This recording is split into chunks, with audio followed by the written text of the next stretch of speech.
Buddy, it's simple. Sell your apartment, your car too. Don't argue, my mother-in-law smirked. They took a $550,000 mortgage to buy the beach house under my name. Oh, and you're invited to the housewarming, 63 guests. Just pay for the food, my brother added. I smiled until I found the hidden contract. That night, I hired a lawyer. The next morning, they were served court papers. 72 missed calls. Mom cried, siblings begged, and Dad called nonstop. My name is Nathan, and I smiled while they lost everything. Buddy, it's simple. Sell your apartment, your car too. Don't argue, my mother-in-law said, her voice smooth, almost amused.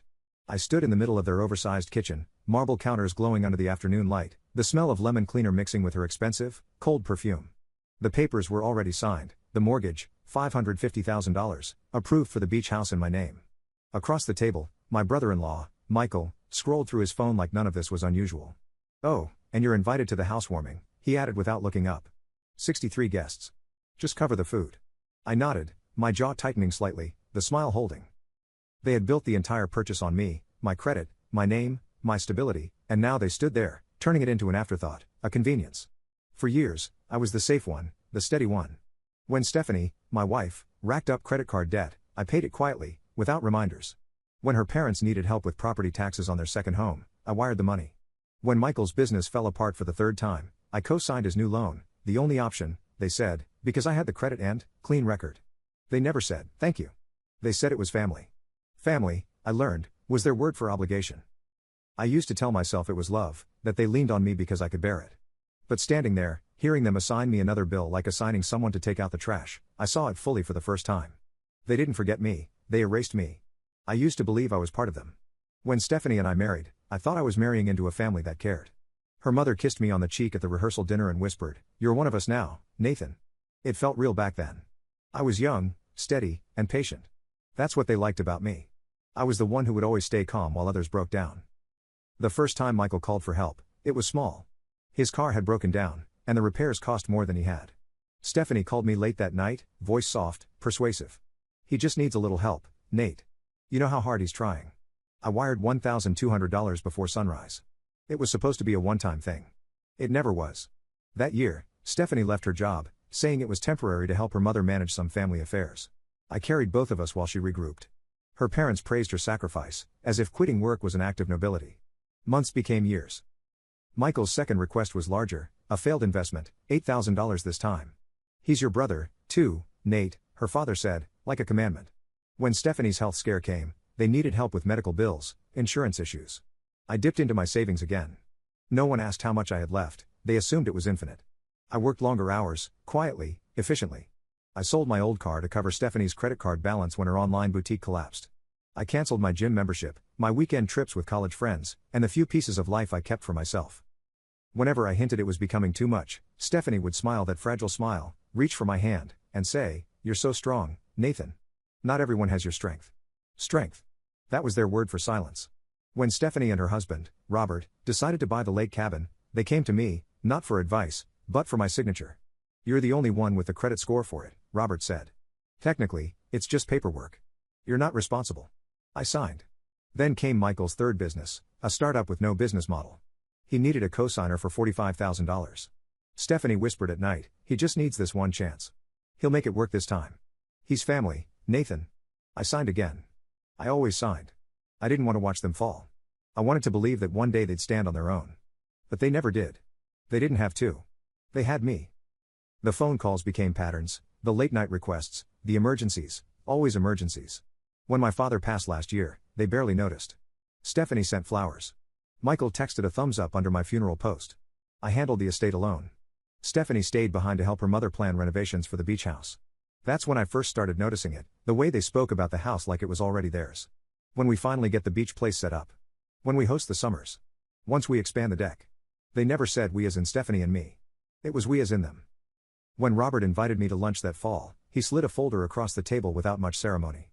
"It's just paperwork, son. It'll make things cleaner with the mortgage company. You're stable." They like stability. I glanced at the first page, my name, the full loan balance, sole responsibility, no co-signers. I should have refused, but I nodded because by then I was too far in to pull back. I signed, and they smiled. They always smiled. I wasn't looking for it. I wasn't searching for secrets or trying to uncover anything. I had already surrendered to the weight of it all, the endless favors, the mounting debts, the quiet burden I carried because I told myself that's what family meant, that's what love required. But sometimes the truth doesn't wait to be found. It sits there, patient, waiting for the moment you stumble across it. That night, I was looking for the lease documents for my car.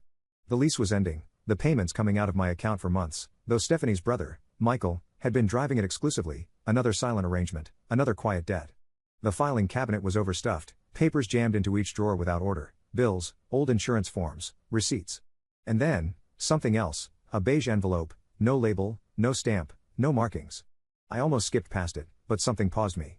I slid it open, my hand steady, my breath even, but the air seemed to shift, heavier, thicker. Update. The first page was enough, transfer of ownership agreement. I stared at my name, printed neatly at the top, then at my signature, perfect, deliberate, familiar. I never signed this. The house, the beach house, the one purchased under my name, the mortgage I carried, the payments that drained my account every month while Stephanie's family sipped cocktails on its deck and called it our summer home. According to the contract, I had voluntarily transferred full ownership to Stephanie's parents. The ink wasn't even fully dry. Notarized stamps, witness signatures, full legal transfer, filed, processed, registered. All of it forged. All of it planned.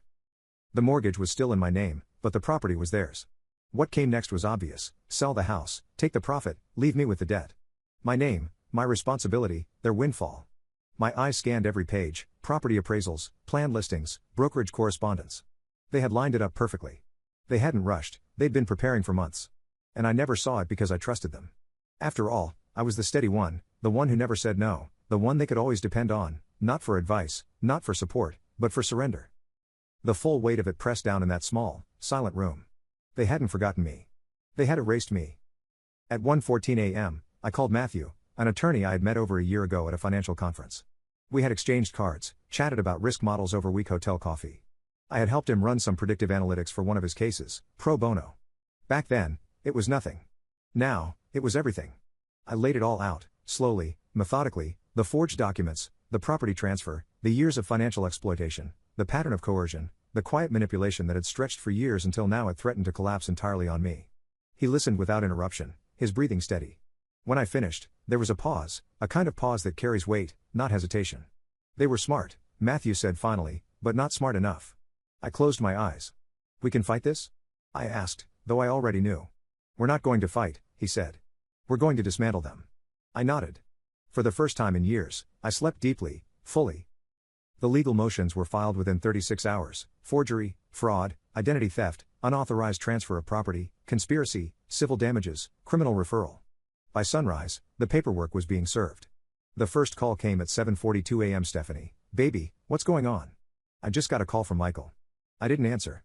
By 8:15, my phone buzzed again, this time her mother: Nathan, buddy, this is just a misunderstanding. Let's not escalate things. Let's talk. I silenced the call. At 8:36, Michael texted, come on, man, we can fix this.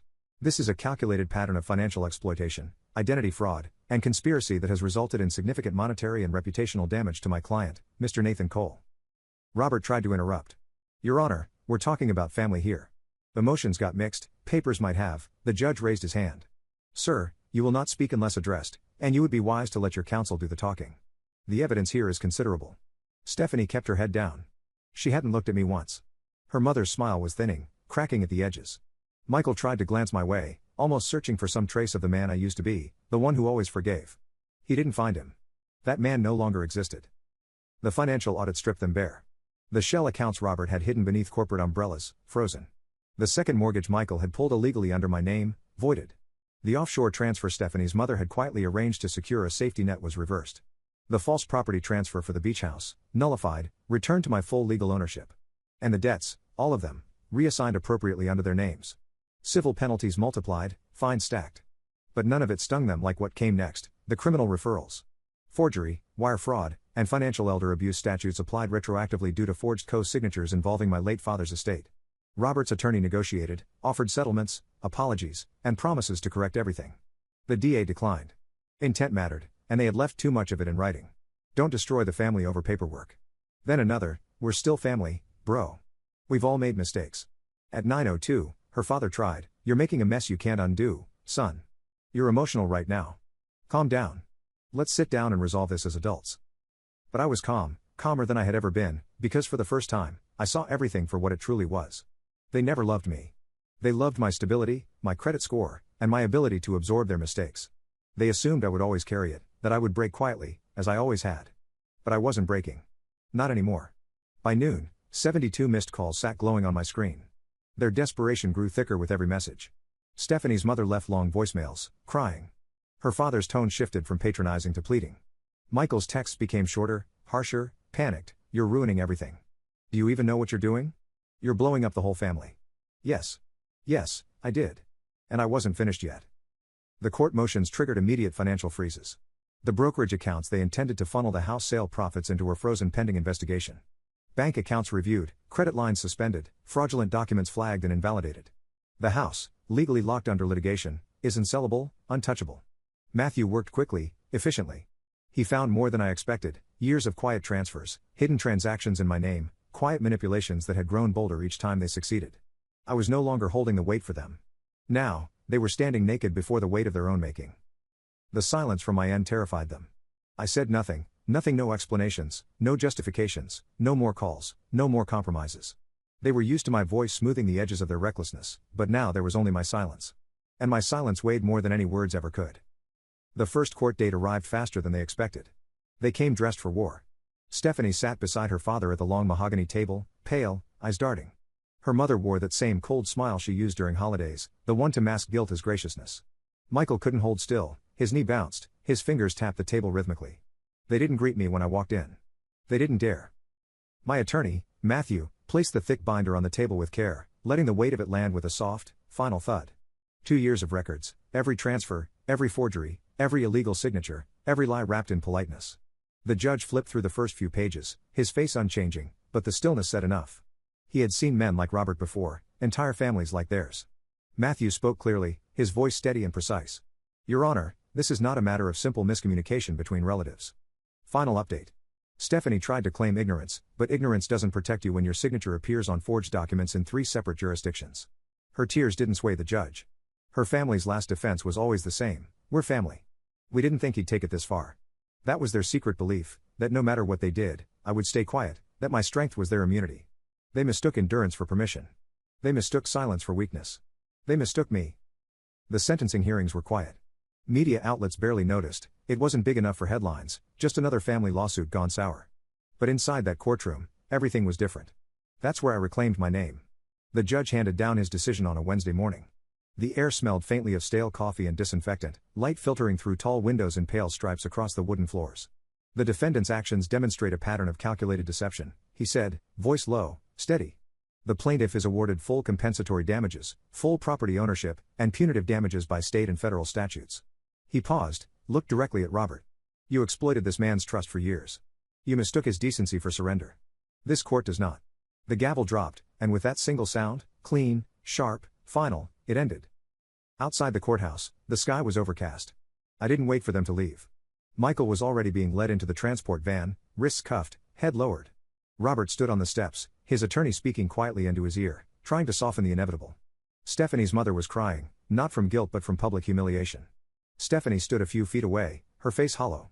She finally spoke, the first word since it all began. Why, Nathan? I turned, met her eyes, and answered without anger, without triumph, without venom. You erased me, I said softly. I just returned the favor. I didn't wait for her reply. There was nothing left to say. The beach house was empty when I returned. It no longer smelled like their gatherings. The air was sharp, clean. My footsteps echoed against the wood floors. For the first time, the silence wasn't heavy. It wasn't lonely. It was mine. The fraudulent mortgage had been discharged, the title fully cleared, the weight gone. The financial settlements restored what they had drained for years. My accounts were mine again, my credit restored. But none of that mattered as much as what I felt standing there: control. After years of carrying them, after years of bending so they could stand taller, I stood alone, and I stood straight. This house was never meant for them. But now, finally, it was no longer theirs. It was mine. The house was quiet now, not empty, quiet. The kind of quiet that didn't accuse or wait or judge, just stillness, clean. The wind moved through the open windows, carrying the scent of the ocean into the wide living room. Sunlight stretched across the hardwood floor, warm and steady. I stood there for a moment, breathing it in. This was mine, not because I fought for it, but because I stopped surrendering. I changed the locks that morning myself. The locksmith offered, I refused. I kneaded my hands on the metal, on the weight of each turn, each new beginning. The old keys sat on the counter, useless now. Their voices no longer echoed here, no demands, no thinly veiled requests wrapped in guilt, no soft manipulations hidden behind family dinners and empty smiles. No more "you're the strong one." I was never strong because they said so. I was strong because I stopped letting them define me. The phone didn't ring anymore after the hearings. The begging had stopped. The apologies never came, not really. Their version of sorry was only ever "why couldn't you have let it go?" But letting go was exactly what I had done. I let go of being their solution. I let go of carrying them. I let go of waiting for people who only came when they needed something. They were used to me coming when it was convenient for them. I no longer came. In the evenings, I walked the shoreline alone. The waves whispered against the sand, soft and steady, like breath, like something ancient, reminding me that time doesn't rush. I didn't bring music. I didn't bring noise. Just silence. And for the first time in years, the silence didn't weigh on me. It lifted me. One morning, I found an old photo tucked into one of the drawers they had left behind, from the early years before everything unraveled, a summer barbecue, all of us smiling. It wasn't real, even then. But I looked at it anyway, and then I put it back into the drawer and closed it. Some stories no longer need retelling. Some wounds don't need reopening. I rebuilt my life slowly, deliberately, not louder, not bigger, just mine. The weight of their expectations no longer lived in my chest. The debt was gone. The fear was gone. The invisible thread they had wrapped around my throat for years, cut. I didn't announce my victories. I simply lived them, quietly. People think closure is a conversation. It isn't. Closure is choosing peace when no one offers it to you. Closure is building something steady where they once left fractures. Closure is standing in the home they tried to steal, and knowing, without needing anyone to say it, this house was never theirs. It's mine, and it always will be.